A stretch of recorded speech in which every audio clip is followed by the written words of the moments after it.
door needs a knob.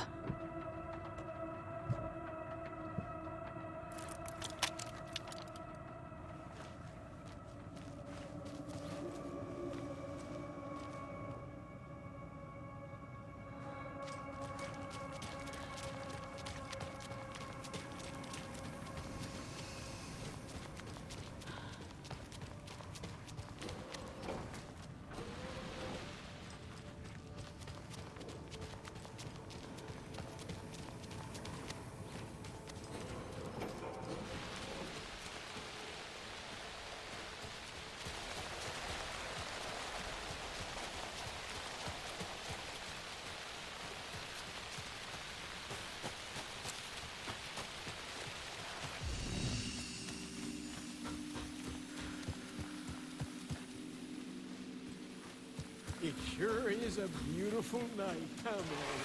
Nice and, stormy. Don't go getting any ideas, Norman. This is the designated muster point.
Key fob's no good without power. No use crying in the dark place. What has been has gone. But trouble doesn't look like this. You can go to the basement and check the generator. But look out. You can never know in which state level sits. The basement. Thanks.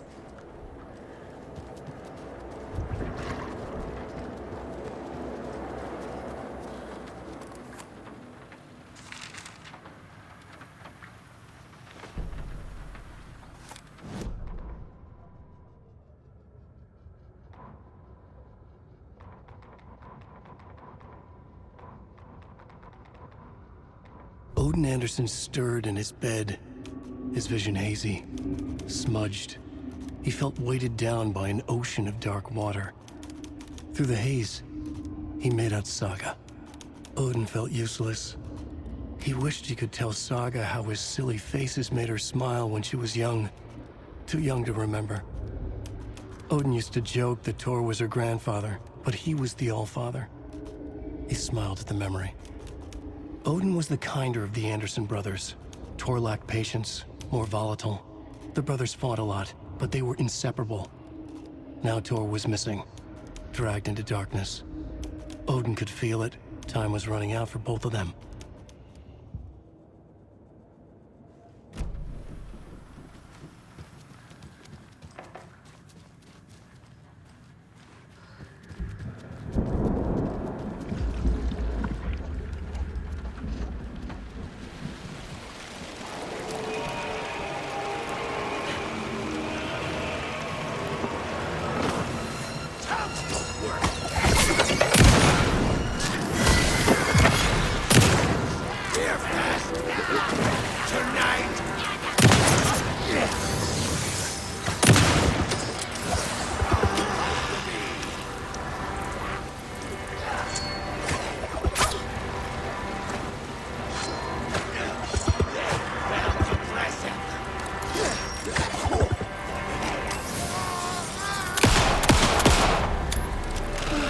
Good job, Saga.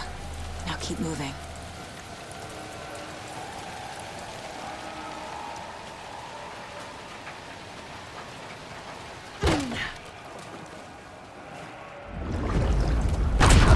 Shit. I need to get the power back on.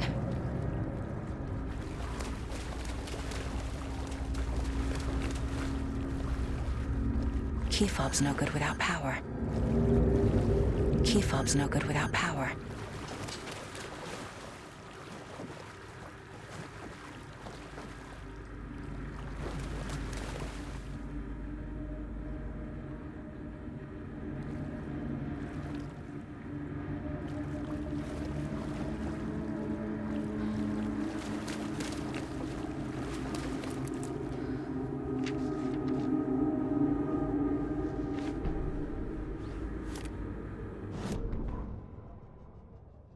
Wheeler used to be the agent of a manic-depressive celebrity writer, Alan Wake. Wake had various addictions on his back, an on-off death wish. Wheeler had seen a thing or two. Wheeler paid a lot of money for a good shrink. Got himself convinced that all the nightmares he'd seen leading up to Wake drowning himself were just his imagination. PTSD. Now he had pills to keep the shadows from his sleep. But the Andersons were something else. The nightmares were starting to creep in again. Or maybe it was the drugs in the air. Wheeler hoped it was the drugs. The Andersons were so old. Vampires. After every gig and the party that followed, took them weeks to bounce back. And they never did completely. Each time Wheeler expected them to croak.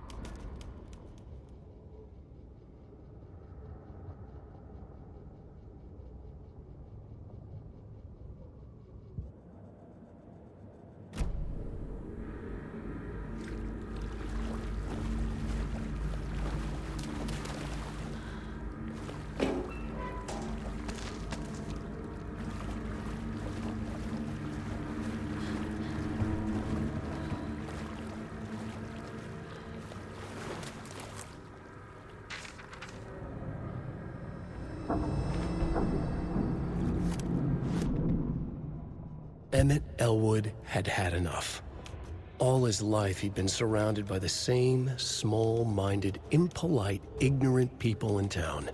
Their endless gossip, their nose-picking, chewing food with their mouths open, not washing their hands after visiting the restroom, and touching things. Touching everything. The world was going to hell. He'd watched day after day how all the nice things in life in Bright Falls were spoiled and ruined forever. There would be a just and terrible reckoning. Emmett had imagined many times how he'd make them pay. He had lovingly tended his anger, made it grow hotter. It was out in the open now. Ugly and slobbering, they reached at him with their unwashed hands. He'd beat them down, beat them until they no longer moved. And then he'd wash his hands with a strong antibacterial disinfectant.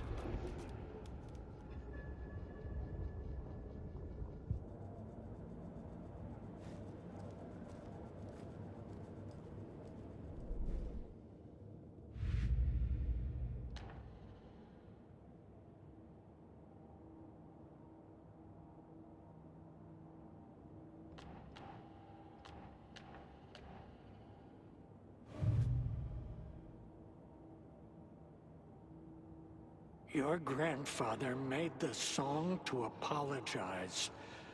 To your mother, Freya, and to you. Tor's like a storm.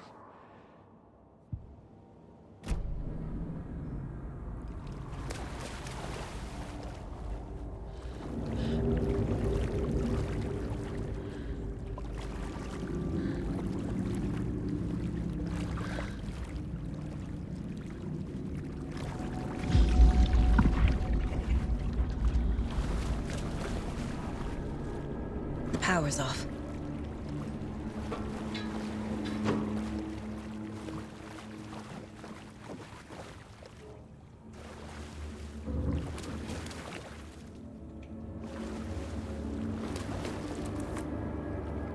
Cynthia Weaver had always kept her lantern close.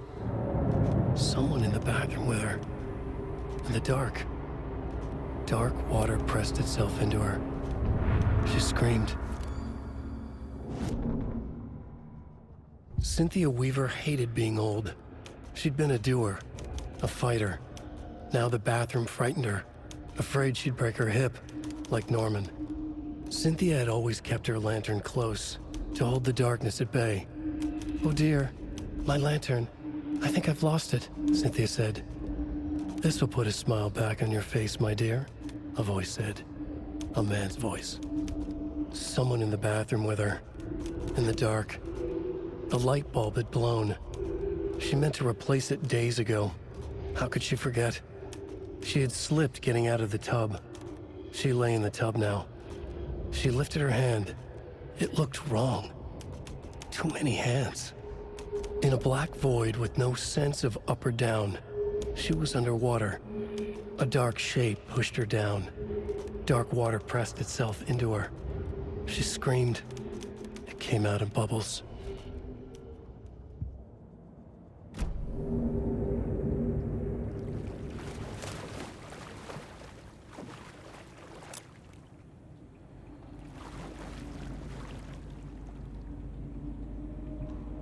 Thomas Zane looked just like Wake. Is this why Odin keeps calling him Tom?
Must be locked from the other side.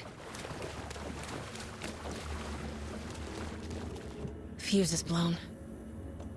Maybe there are spares nearby.